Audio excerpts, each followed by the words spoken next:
last. Like you said, hope they would tell you where your team was, but not who they were.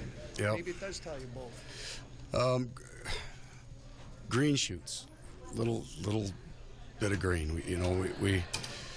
They are a very, very good team, and they expose all your weaknesses, and I don't mean ours, any team. And what I liked, there were parts of the game, and a lot of it was played in our end, but even in parts of the game, we were right.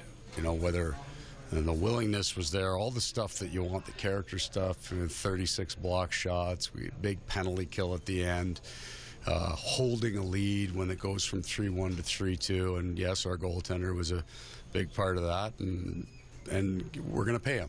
He's on our team. So I'm hoping for, probably not going to rip that game apart in terms of video. We'll use some of it, but more of the emotional part, being able to win this game, being able to hold that lead as a confidence builder. How were you able to do that in the last 10 minutes? How could you hold it? You know what? That's the loudest the bench got all night.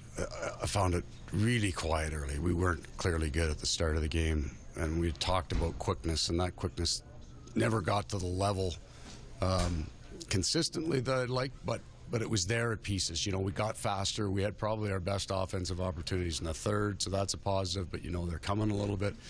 But the bench got loud when they made it 3-2. They started really talking, and that's a great sign, because it usually goes the other way.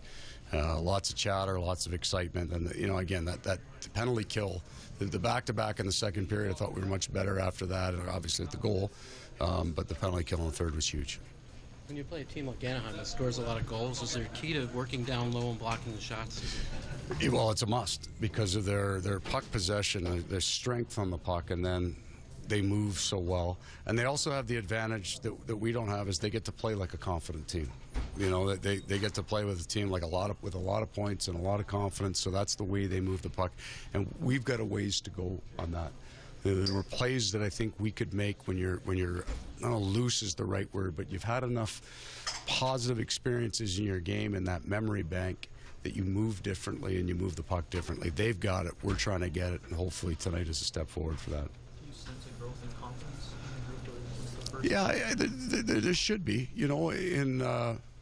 because you're hearing more on the bench of the things that we talk about that we want to do. They're starting to recognize it on the bench. When the bench is calling the game, and in your head you're calling the same game, that's a good thing. They're on the same page. You've done. Why is this team suddenly unbeatable, at least in 4 games? What did you do? Nothing, really. Our best game for me that we played was in Calgary for the longest stretch of time.